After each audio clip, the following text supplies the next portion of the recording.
సంవత్సరంలో ఎలా ఉంది పరిపాలన? బాగుందండి. మహిళలే ఈ ప్రభుత్వం రావటం కారణం. అందరూ మహిళలు ఎంత ఆనందపడుతున్నారంటే ఈ కూటమికి ఇలా అవ్వటం వల్ల మన రాజధాని మన చేతుల్లో ఉంటాం. మనకి అవ్వటం అనేది ఎంతో గొప్పతనం.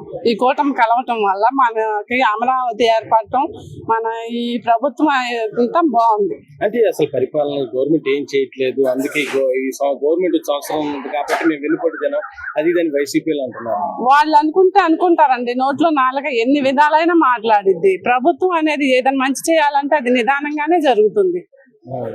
అంటే జగన్మోహన్ రెడ్డి అంటున్నాడు, నేను 5 సంవత్సరాలు పాలించాను, అందరికి పథకాలు ఇచ్చాను, అందరూ సంతోషంగా ఉన్నారు, అసలు నాకు సన్మానించాలి, నేను ఇచ్చిన పథకాలు అసలు దేశంలో ఎవరు ఇవ్వలేదు అది ఇదని మాట్లాడుతున్నారు.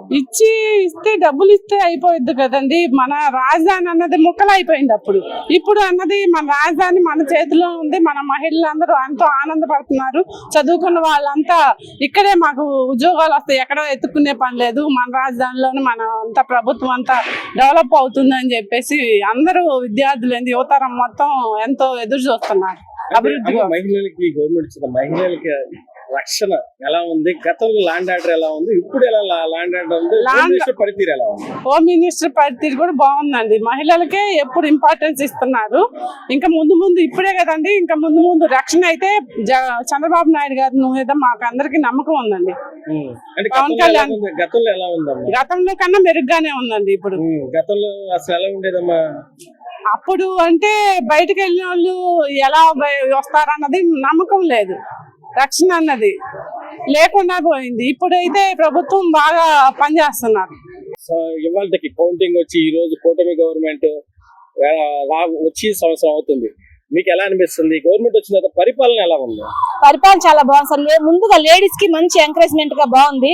టీడీపీ ప్రభుత్వం ఇది మాది మీది అనే ప్రభుత్వం కాదండి, మనందరిది అనే ప్రభుత్వం, కుల మత భేదాలు లేని ప్రభుత్వం టీడీపీ ప్రభుత్వం. అంటే అసలు ఏం చేయట్లేదు అంటారు కదా వైసీపీ వాళ్ళు, అందుకే నేను పథకాలు ఇవ్వలేదు, ఏమి ఇవ్వలేదు, అందుకే మీరు వెన్నుపోటు జనం అని అంటున్నారు కదా. అప్పులు చేసి బాగానే రాష్ట్రాన్ని అప్పులు పాలు చేసేసి ఇస్తే బాగానే ఉంటదా అండి?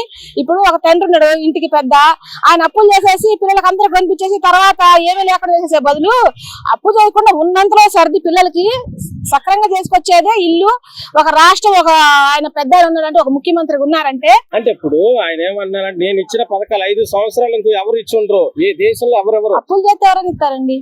నాకు సన్మానించాల్సింది పోయి కావాలని తప్పుడు కేసులు పెట్టి వైసీపీ వాళ్ళు ఏం లేదు, తప్పు చేయని వాళ్ళందరూ కేసులు పెట్టి ఇష్టం వచ్చినట్లు అరెస్టులు చేస్తున్నారని మాట్లాడుతున్నారు. మందు రేట్లు ఇప్పుడు లేడీస్ కి మందు మూసేపిస్తాను దుకాణాలు అన్నారు, మూసేపిపోగా రేట్లు బీభత్సంగా పెంచి పెంచితే పెంచావు.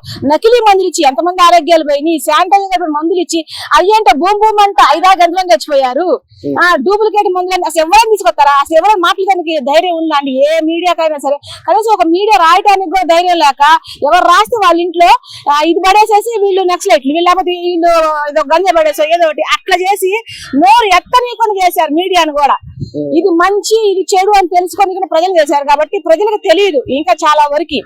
చదువుకున్న వాళ్ళకైతే తెలుస్తుంది కొంతవరకు. రాష్ట్ర అప్పుల పాలు చేసేసి ఇచ్చారు. ఇంకోసారి కూడా ఆయన చెడితే మన రాష్ట్రం ఇంకో బీహార్ అయిపోయింది. ఎలక్షన్ కౌంటింగ్ ఈ రోజు కూటమి గవర్నమెంట్ రావడంపై మీకు ఎలా ఉంది?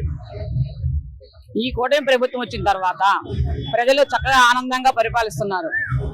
ఈ సైకో ప్రభుత్వం మాయ మాటలు చెప్పి జనాలు మాయం చేసి 170 సీట్లు తెచ్చుకుంది సైకో ప్రభుత్వం వచ్చిన తర్వాత. కానీ ప్రజలు చక్కనటువంటి బుద్ధి చెప్పి 175కి 11 తీసుకొచ్చారు. ఎవరు తీసుకొచ్చారు? ప్రజలు తీసుకొచ్చారు. అతని పరిపాలన అనేది ఒక బోటుగా పరిపాలన.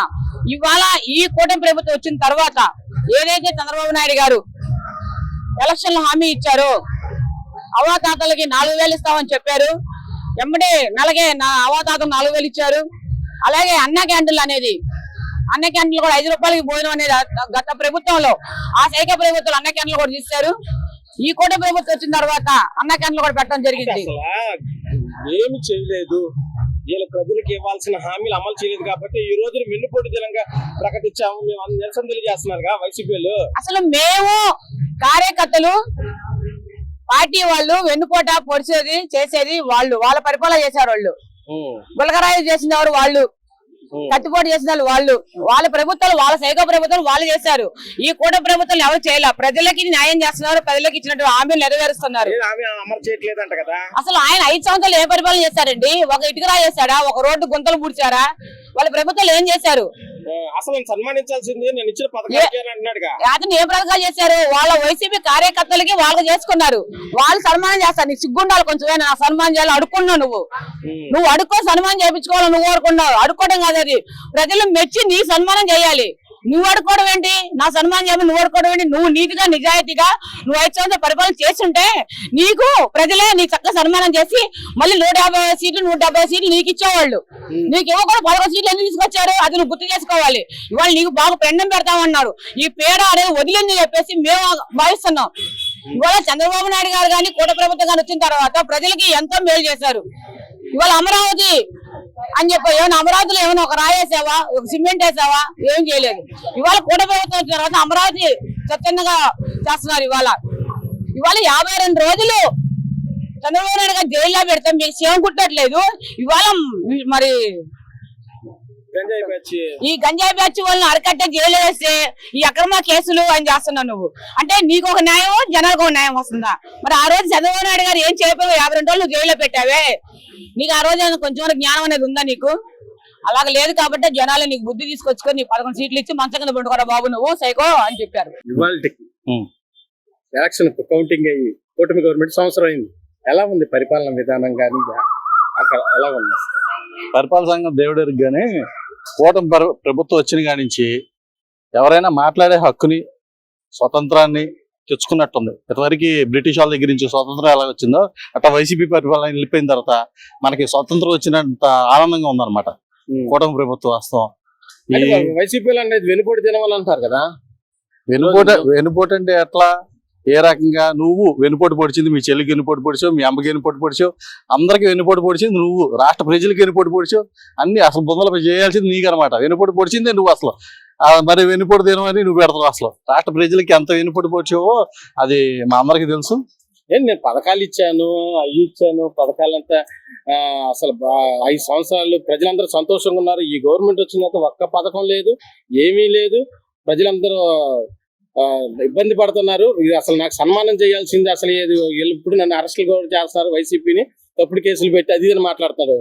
సన్మానం అయితే తొందరలో చేస్తారులే కానీ ఈ పథకాలు అంటారా? పథకాలు ఇచ్చాడు, ఏ మాట మాట ఇచ్చాడు. కానీ ఇచ్చింది వేయగొట్లయితే మా ఆవిడ సైడ్ చేసి చాలా సైడ్ చేసినవి ఉన్నాయి. పథకాల సంగతి దేవుడు ఎరిగిన ముందల ప్రజలు చాలా ఇబ్బందులు పడ్డారు. వైసీపీ గవర్నమెంట్ వల్ల చాలా ఇబ్బందులు పడ్డారు. ఏదైనా వచ్చి బయటకు వచ్చి మాట్లాడాలన్నా, ఏదైనా అడగాలన్నా కానీ భయపడి బయటికి రాను కూడా రాకుండా. ఇప్పుడు చాలా ఆనందంగా ఉందండి. ప్రతి ఒక్కటి ఇప్పుడు పథకాల సంగతి ఎవరికి పథకాలు అవసరం లేదండి. ఉచిత విద్య, ఉచిత ఆరోగ్యం మనిషికి బాగుండి ఉచిత విద్య ఒకటి ఇస్తే ఏ ప్రభుత్వం అయినా బాగుంటది. మాకు పథకాలు గితకాలు ఏం అవసరం లేదు. మా పిల్లలు మేము పోషించుకోగలం, అంతా బాగానే ఉంటది. కానీ గతంలో మద్యం విధానానికి ఇప్పుడున్న మద్యం విధానానికి ఏమైనా తేడా ఉందా సార్? ఎంతవరకు మద్యం అంటే అదంతా బూమ్ బీర్లని అవన్నీ రకరకాల అవన్నీ వచ్చినాయి. ఇవన్నీ కొత్త మద్యం అంతా ఇప్పుడు అంతా పాత మద్యం వచ్చేసింది. ఇప్పుడు ఎంతవరకు పెట్టిన వైఎస్ జగన్మోహన్ రెడ్డి కల్తీ మద్యం ఏం లేదు. ఇప్పుడు కల్తీ మద్యం లేదు. అసలు పనికిరాని మద్యం అంతా అసలు లేని పేర్లు లేని కొత్త పేర్లన్నీ తెచ్చాడు అన్నమాట.